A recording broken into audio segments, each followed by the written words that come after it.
Welcome बच्चों। आज हम कक्षा 5वीं की हिंदी की पाठ्य पुस्तक है झिलमिल, उसका पाठ 5 करेंगे, नदी यहाँ पर।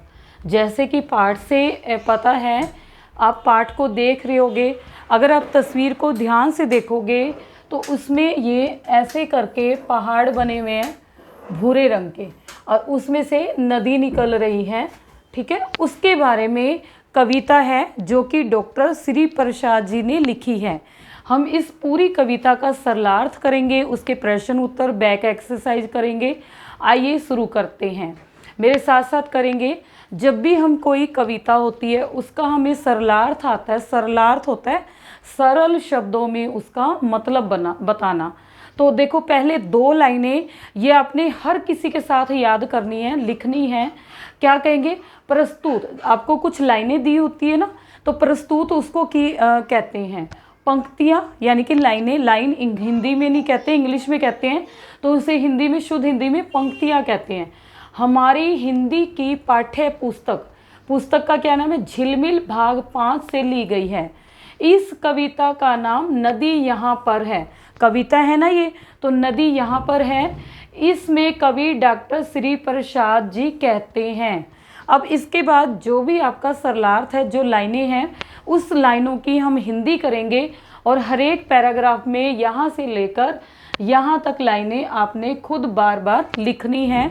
पेपर में आगे बड़ी क्लास में भी आएगा। तो यही क्या है, फिर से बता देती हूँ। प्रस्तुत पंक्तियाँ होती है, ये लाइनें दी गई हैं। जैसे एक पैराग्राफ आ गया। हमारी हिंदी की पाठ्य पुस्तक, जो भी आपकी हिंदी की पुस्तक है, जैसे मेरी है झिलमिल, और ये कक्षा 5वीं की है, भाग 5 लिख दिया, से ली गई है। इस कविता का नाम नदी यहाँ पर है। इसमें कवि डॉक्टर श्री प्रसाद जी कहते हैं कि। अब साथ साथ हम सरलार्थ करेंगे। ये मैंने आपकी सुविधा के लिए लिखा है, सामने दिखाया है, ताकि आप इसको आसानी से समझ सके, लिख सके।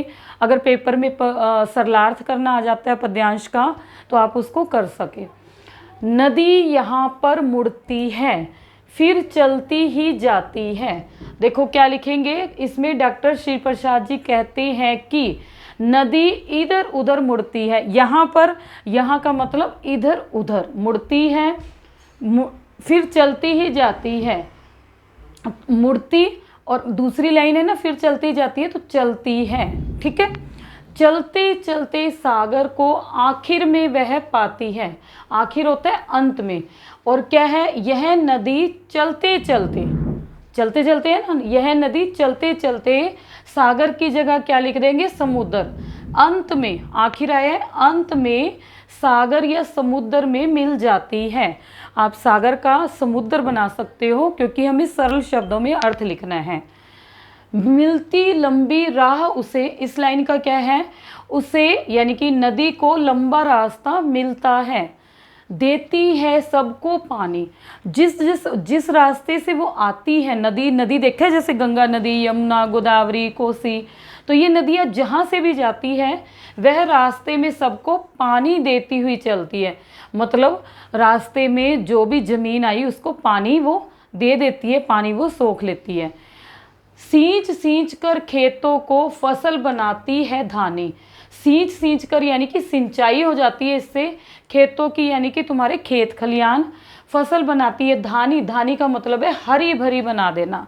तो क्या लिखा है हमने, इससे क्या होता है, जब सिंचाई हो जाती है, पानी मिल जाता है, खेतों की सिंचाई होती है और फसल हरी भरी पैदा होती है या हरी भरी हो जाती है।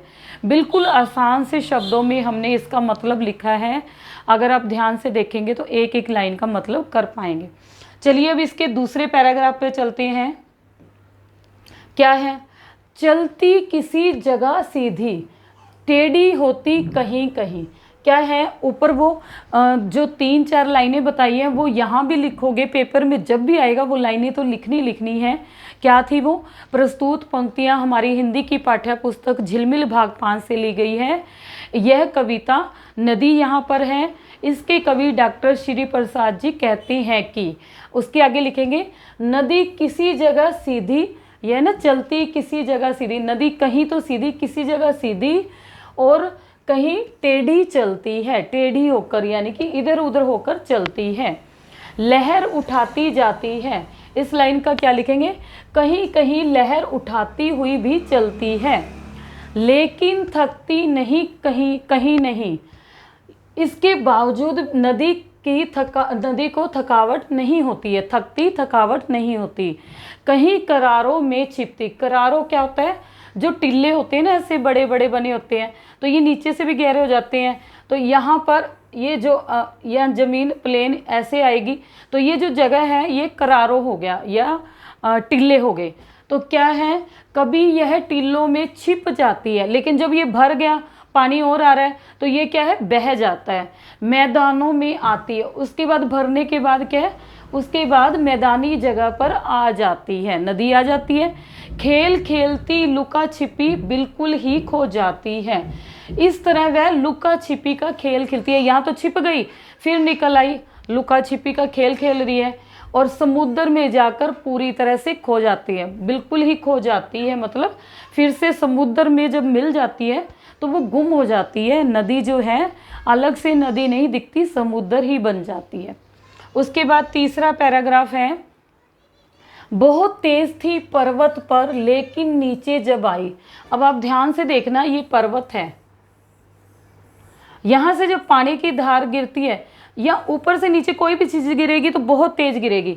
जब यहाँ आ गई उसके बाद वो चल रही है तो ये गति क्या हो जाती है, सामान्य हो जाती है। तो उसके बारे में बात हो रही है। क्या, नदी जब ऊंचे पर्वतों से नीचे निकलती है तो उसकी गति तेज होती है।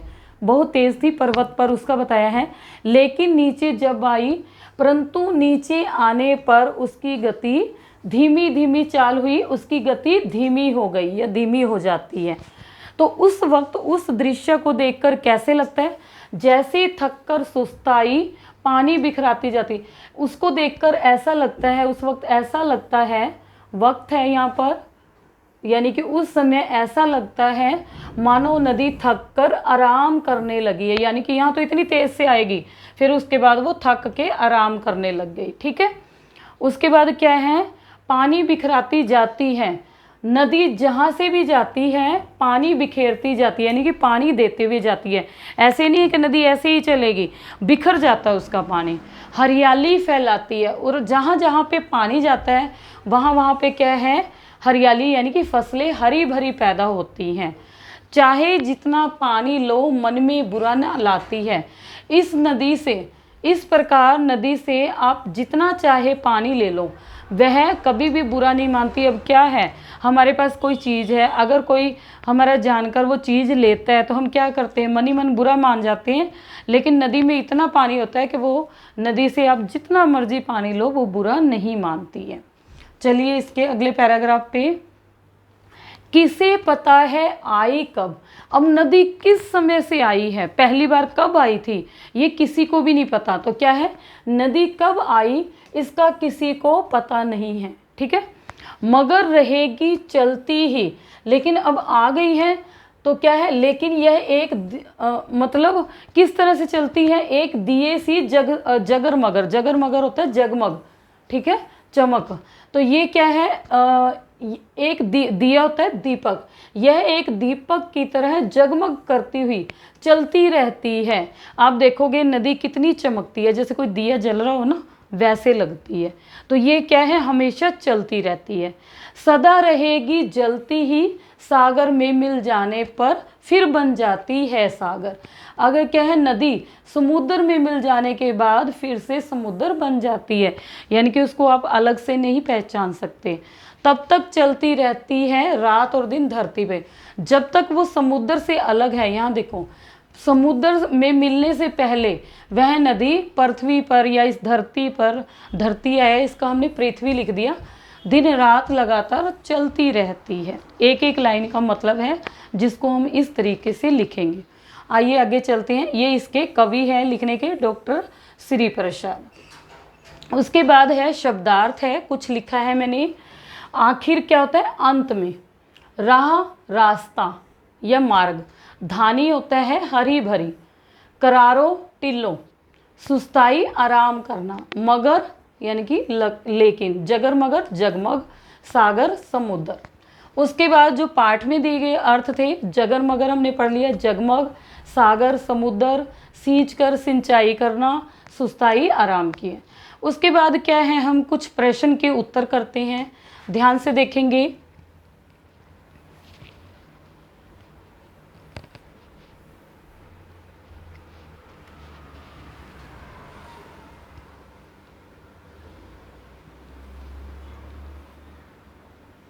दिख रहा होगा, करते हैं।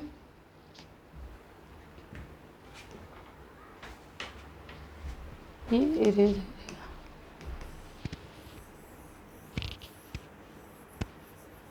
जूम किया था, ऐसे कर लेना। चलिए अब करते हैं हम। नदी अंत में कहाँ पहुँचती है?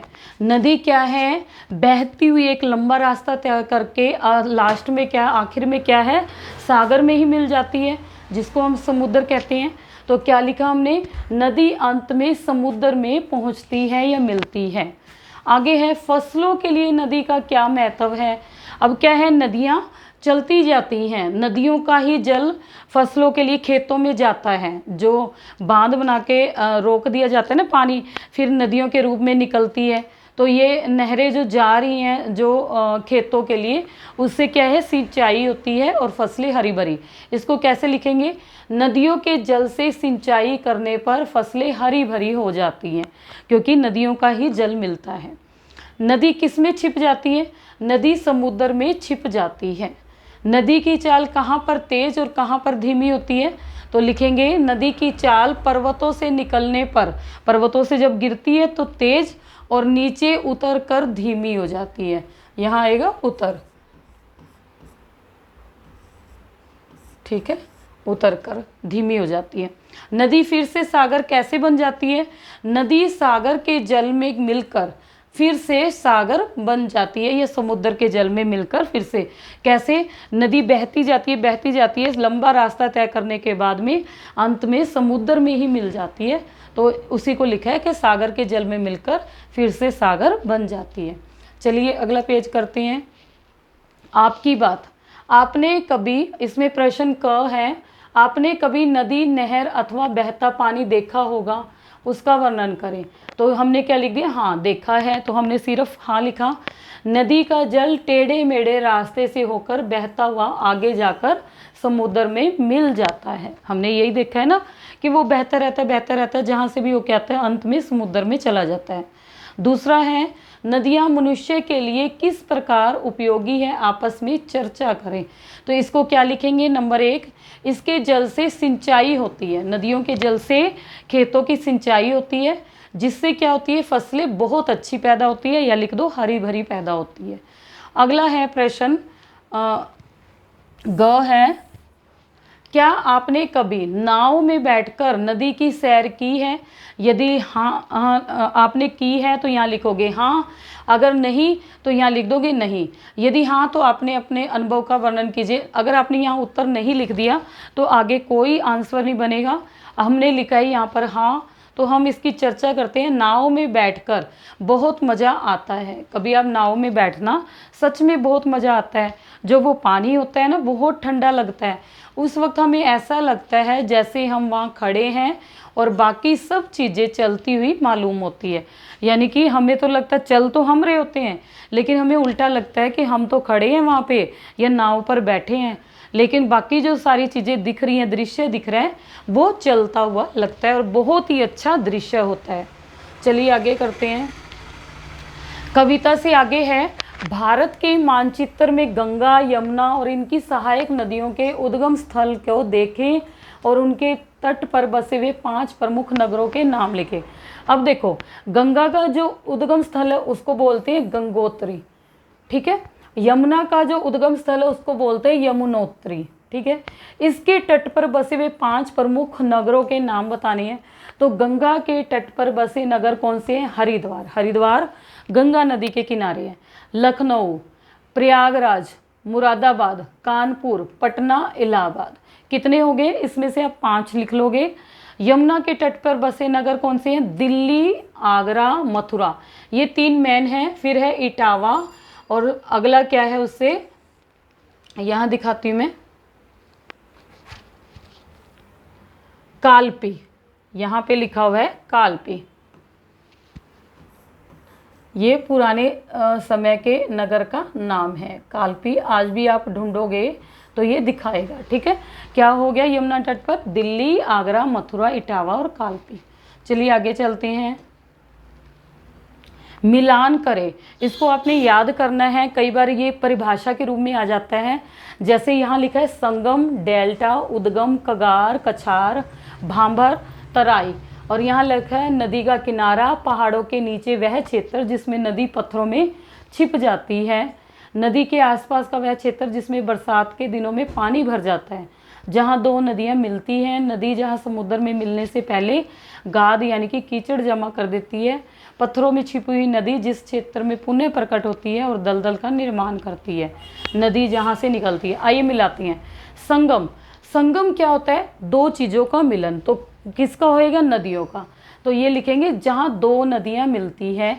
तो ये कई बार इलाहाबाद में नदियों का संगम है, 3 नदियाँ मिल जाती है वहाँ पर, गंगा जमुना सरस्वती, नहीं तो गंगा जमुना मिली हुई है वहाँ पर। और आप जाओगे, दोनों नदियाँ अलग अलग डायरेक्शन से आ रही है, जहाँ मिल रही है वो चीज़ भी आपको लाइन में दिखती है। आप खुद जाके देखना, ये इसका उत्तर है। डेल्टा, अब डेल्टा किसको कहते हैं? वह नदी जहाँ समुद्र में मिलने से पहले गाद कीचड़ जमा कर देती है। नदी जब समुद्र से मिलने लग जाती है ना, तो पानी पानी चला जाता है, उससे पहले जो कीचड़ होता है वो जमा हो जाता है, उसे क्या कहते हैं हम? डेल्टा। आगे क्या है? उद्गम, उद्गम होता है ये इससे मिलेगा नदी जहाँ से निकलती है, जहाँ से नदी निकल के आती है वो उसका उद्गम स्थल होता है। कगार, कगार किसको कहते हैं? नदी का किनारा। कछार, कछार कहते हैं नदी के आसपास का वह क्षेत्र जिसमें बरसात के दिनों में पानी भर जाता है। कछार किसको कहा जाता है? नदी के आसपास का वह जगह है जिसमें बरसात के दिनों में पानी भर जाता है। उसके बाद है भांबर, भांबर किसको कहते हैं? यहाँ मैच हो रहा है, पहाड़ों के नीचे वह क्षेत्र जिसमें नदी पत्थरों में छिप जाती है। पत्थर होते हैं ना पहाड़ों के नीचे, पहाड़ के नीचे जगह होती है, उसमें नदी पत्थरों में छिप जाती है। तराई किसको कहते हैं? पत्थरों में छिपी हुई नदी, पत्थरों में जो नदी छिप गई जिस क्षेत्र में पुण्य प्रकट होती है और दलदल का निर्माण करती है, उसे बोलते हैं तराई। ठीक है, इस तरह से आपका ये प्रश्न भी पूरा होता है। आगे चलते हैं। दी गई वर्ग पहेली में भारत की प्रमुख नदियों के नाम छिपे हैं, इन्हें ढूंढकर लिखें। ये आपकी वर्ग पहेली है, इसमें नाम है, सबसे पहले देखो ये नाम है यमुना, उसके बाद है कृष्णा, ये लिखा हुआ, फिर क्या है? गोदावरी, देख पा रहे होंगे। चौथे नंबर पे है कावेरी, ये रहा। 5वें नंबर पे है नर्मदा, एक साथ आपको मिलेगा नदियों के नाम। 6ठे नंबर पे है व्यास, ये रहा। 7वें नंबर पे है झेलम, ये रही झेलम नदी। 8वें नंबर पे चिनाब, ये रहा। 9वें नंबर पे ताप्ती, ये रहा। और 10वें नंबर पे गंगा, ये रहा। ठीक है, 10 नदियाँ बता दी गई हैं। ये कुछ नदियाँ हैं, इसमें से आप याद कर लोगे, कम भी लिख सकते हो।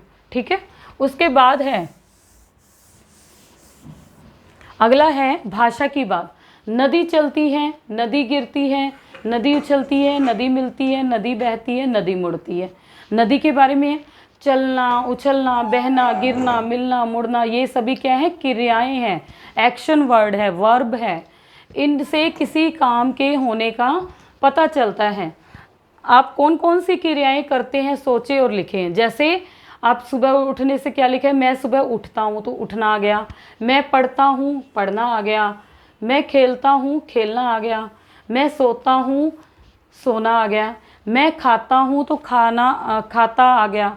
मैं चलता हूँ तो चलना आ गया। मैं बैठता हूँ तो बैठना आ गया। इस तरह से ये क्रियाएं आप कुछ भी लिख सकते हैं। अमतेश इधर जा, खत्म होने वाला। उसके बाद है कुछ शब्द ऐसे हैं जो पूरे वाक्य का अर्थ देते हैं। जैसे अमर, जो कभी न मरता हो, यानी कि एक ही शब्द में हम उसका अर्थ जान लेते हैं। ऐसे ही कुछ वाक्य या वाक्यांश नीचे दिए गए हैं, आप उनके लिए एक एक शब्द लिखें। जैसे जो दिखाई ना दे तो हम कह देंगे अदृश्य। दिखने और छिपने का खेल लुका छिपी। जिसे जीता न जा सके अजय, जिसे मिटाया न जा सके अमिट। जहाँ धरती और आकाश मिलते हुए से प्रतीत होते हैं उसको बोलते हैं क्षितिज। ये पेपरों में बहुत बार आ जाता है।